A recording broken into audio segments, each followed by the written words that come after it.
Let's begin. So, what is the Great Reset? It is the time where the world will be transitioned to the New World Order. They want to completely reset the way things are done in the world. Reset our debt, reset the way our economy works, reset the way society interacts with itself and the government, reset the way government works around the world, reset the way we look at control and security, reset the way that we handle our environment, reset the way that we handle technology. It is a complete reset that transitions us to the New World Order. They talk about this being a good thing. The one thing in the discussion that they do not explain is how they will start the reset. But they explain that the time is now to start it. And the time to act is now. It's the kind of information anyone that wants to be awake to this world's agenda should know and understand. What I want to do in sharing this information is provide direct information from the source. There really is too much to say on this topic, but I will try to condense it all and try to make it make sense. First, let's discuss the mouthpiece for this Great Reset, which is the World Economic Forum, because this is probably an entity that most people are not fully familiar with. Let me define them based on their own words. The World Economic Forum is the international organization for public-private cooperation. The forum engages the foremost political, business, cultural, and other leaders of society to shape global, regional, and industry agendas.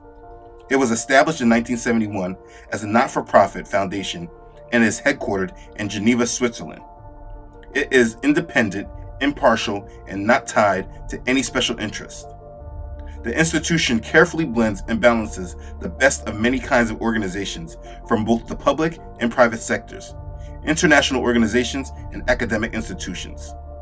We believe that progress happens by bringing together people from all walks of life who have the drive and influence to make positive change. Yeah, they say a lot to imply very simply that they are the shapers and planners of the New World Order. They are not a government agency. They are the ones that are shaping the New World Order and orchestrating the world's transition to it. Look on their website. These are their platforms. This is what they're working to shape.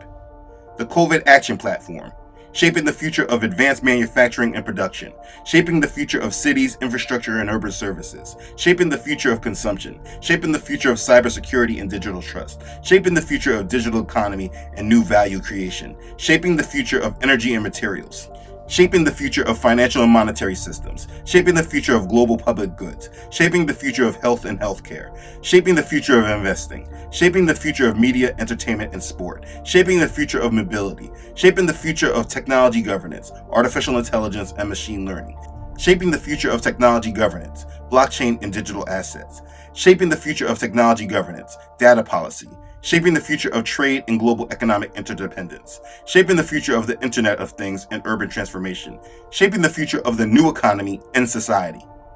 They are shaping the economic, technological, and societal side of the New World Order. The government side is run through the United Nations Sustainable Development Goals. The 17 SDGs and this organization work parallel with each other. But this is what they are. So now that you understand that, let's look into what they have said. Let's start with this. Now listen closely. When hearing these words, who does this sound like? Companies should pay their fair share of taxes, show zero tolerance for corruption, uphold human rights, and advocate for a competitive playing field. Who does that sound like? If you were paying attention to the words during the election, this sounds an awful lot like Joe Biden, right? Wrong. This is from Professor Klaus Schwab, founder and executive chairman of the World Economic Forum. This is part of their new Davos Manifesto, which is more like their mission statement for the New World Order. And it's time corporate America paid their fair share of taxes. Joe Biden is just a mouthpiece for this agenda, getting the American people to accept it and be conditioned for it. His agenda is aligned with the New World Order. It should be understood that everyone that voted for Biden, making a checkbox for Joe Biden this election, voted for the New World Order. Let that just sink in. And with that, that's not just giving immediate credibility to the Trump supporters, but just the overall reality of this year's vote. Professor Schwab has been talking a great deal about the Great Reset. What kind of world do we want to build? What do we know? What did we learn? I think the world which we want to create with the Great Reset has to be much more resilient. It has to be because security, people will demand more security. Physical security, health security. It will have to be more inclusive. And finally, more sustainable. On their website, there's an article called "Now is the Time for a Great Reset." So it should be understood that they are working to press the restart button now. The article says this: COVID-19 lockdowns may be gradually easing, but anxiety about the world's social and economic prospects is only intensifying. There is good reason to worry. A sharp economic downturn has already begun, and we could be facing the worst depression since the 1930s. But while this outcome is likely, it is not unavoidable. To achieve a better outcome, the world must act jointly and swiftly to revamp all aspects of our societies and economies, from education to social contracts and working conditions. Every country, from the United States to China, must participate, and every industry, from oil and gas to tech, must be transformed. In short, we need a great reset of capitalism. And this is what they're calling for. The complete way that the world works right now, they want a complete fundamental shift, a reset of it. You see the picture on the article, right? It says, "Push to reset the world." This is what they are planning, and it's important to understand that it's not just about ideas, but an actual plan that has been analyzed and is being worked on to be implemented. Professor Schwab wrote the book COVID-19, The Great Reset. If you want to understand the agenda for the world, you should get this book. He explains a great deal in it. It is clearly seen when understanding the full agenda for this world conspiracy that COVID-19 is being used as a great scapegoat for their transition into the coming New World Order. They are using the disruption from this plandemic to implement the transition to the new world they have been preparing for. In the introduction of his book, Professor Schwab says this: Diyan muna tayo. Kasi yung susunod po dyan, ano na yung mga nakasulat dyan sa libro. Yung plano nila at yung mga expected na magiging resulta o mangyayari. Ang mas matindi po yung expected na magiging resulta o mangyayari. Kaya aking pabukas na may iba. So, nakita po natin doon na merong nag-shape ng world. Hindi na po yung kanya-kanyang bansa. Hindi na po yung presidente ng Pilipinas ang mag-shape ng Philippines, kundi yung UN and yung World Economic Forum. Nagko-combine sila to shape the world sa lahat. No, kung gusto nila cashless ang buong mundo, cashless nila. Kung gusto nila mabakunahan ang buong mundo, pababakunahan nila. Kung gusto nilang palitan ng 5G lahat, ipang 5G nila. So lahat po ng plano nila. Yeah, so yan, this pandemic po talaga yan. Yan pong pandemic na yan, yan na po yung push button reset. Pinindot na po nila. Start na po yan. No? Is the press button to start the Great Reset para ma-transition na nila. Nakita niyo po yung RFID, kahit hindi pa ayos yung system, minamadali nila. Yeah. Kaya si Mayor, hinarang para libreng makakaraan yung mga ano natin. No? Para buhay ang economy.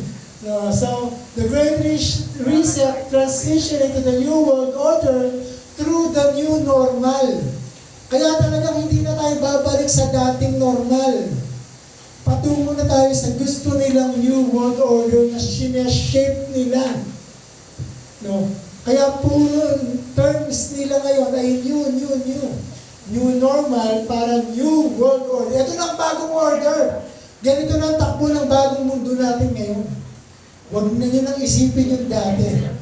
Ito po. So, mababago na po lahat. Kita nyo po yung gasolina. Every week, nagtataka. So then next is you're shaping the future of financial and monetary system through cashless society. Ito isa sa minamadali nila, very obvious. no, na talagang kitang-kita natin halos wala man ng ganong pagkakagastusan ng pera. No, puro GCash na, Paymaya, no, RFID, lahat po yan. That is quickly being implemented through their systems, though their systems are not yet that efficient, no, tulad po ng RFID system sa tollways, na hindi pa ganun ka-efficient, hindi pa ganun kaganda yung system, pero minamadali pa rin nila. Kaya magtataka kayo, ba't nila minamadali yan? Ano ba hinahabol nila? May hinahabol ba sila? Kahit yung bakuna, ba't minamadali yan? Sabi ng ni Willie Ong, Doc Willie Ong, 3 years daw ang pinakamaiksi na panahon para mapatunayan na ang isang vaccine is effective. Lalong-lalo na raw po yung RNA sa DNA vaccine na hindi pa daw yan na-approve before. But although may pag-aaral na before, pero dahil nga sa mga issues niyan, na ethical issues, no? Dahil nga DNA na eh.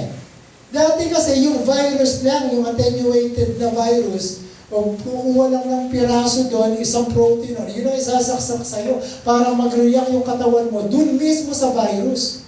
Bakit ngayon RNA ang isasaksak? Bakit DNA ang isasaksak? So yung Moderna po, kita niyo yung Pfizer, Moderna, modified eRNA. Yun po yan, Moderna. Modify niya yung RNA niya electronically. So meron po dyan mga nanoparticles dyan sa vaccine na yan.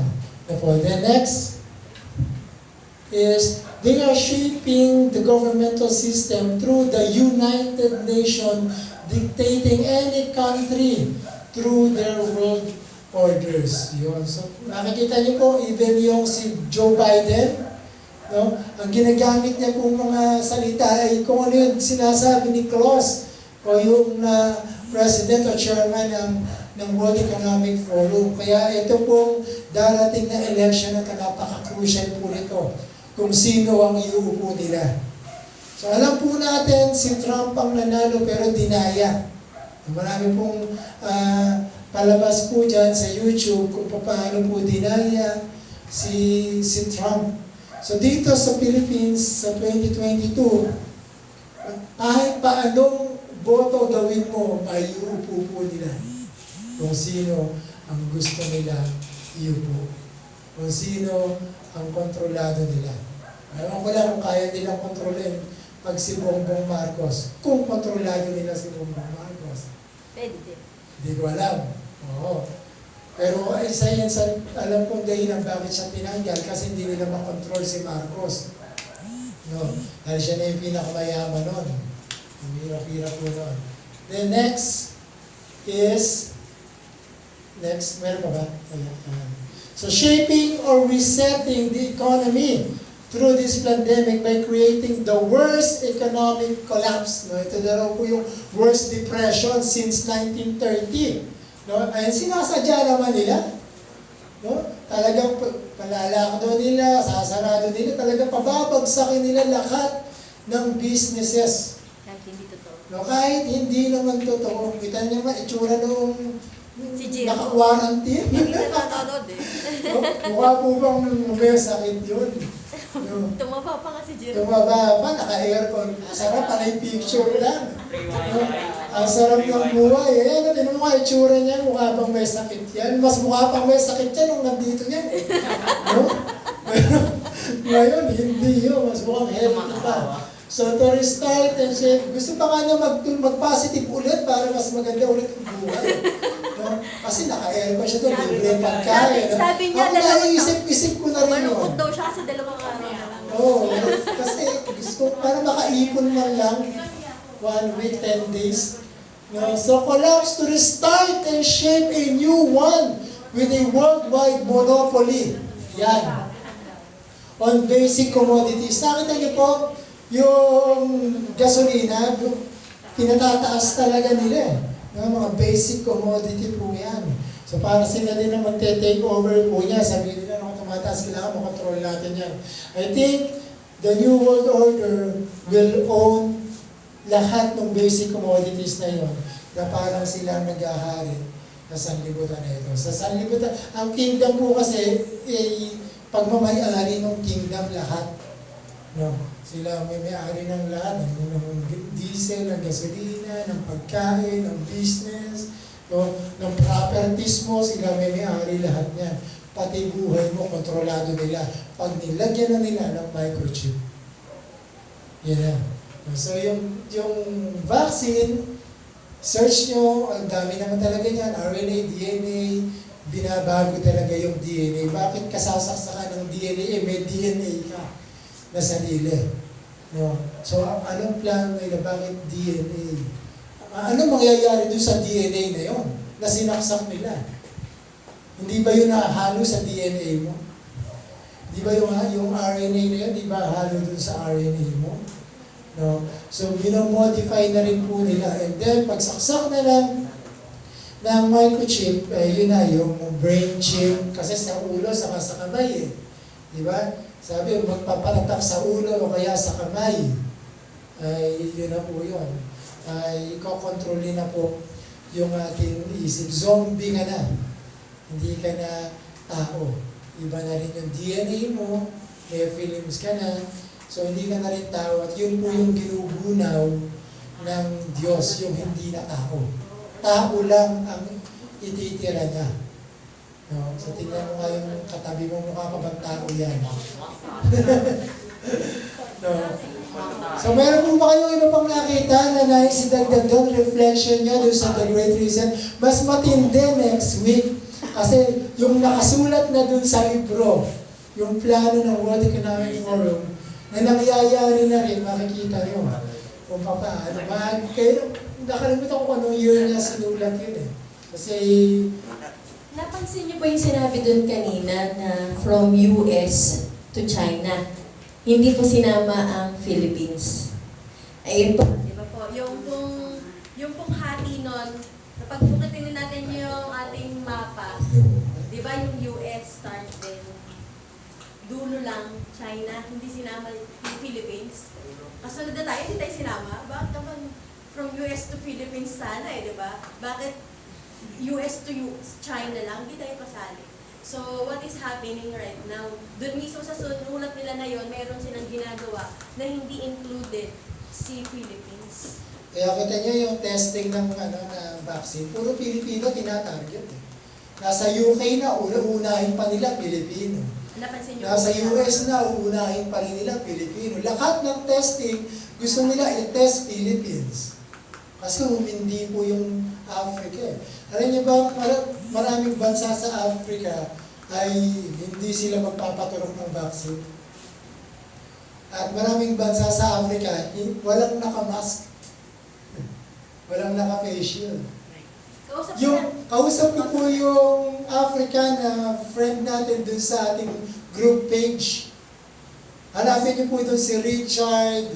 Pastor po siya. Ayun, pastor po siya. Kalimutan ko yung apelido kasi African yung apelido niya. Pero Richard siya. Pwede siyang kausapin. Mabait siya, madali siyang kausapin. Nakikita niyo, video, gusto niya video chat eh. Nakikita niyo, normal ang buhay sa kanila. Walang mask, walang lahat. At sabi niya, hindi namin papapasukan yung vaccine na yan. Maraming bansa sa amin, South Africa lang ang nagpapapasok ng vaccine na yan. Sabi niya yung gano'n. At saka, pero majority ng bansa sa Africa ay normal sa amin. Walang nagkasakit sa amin. Siguro alam nila, hindi naman totoo yung flu na yan. Talagang normal na flu lang na dumadating seasonal. Kaya sinasabi nila, tataas na naman yan. Hindi kasi seasonal ang flu. Talagang tataas ang flu pagka ang temperature ganitong panahon. Naglamig. Magkaka-flu ka talaga. Ako, buti nga, wala pa eh. Diba ako seasonal din? Basta nagpalit na lang ng season,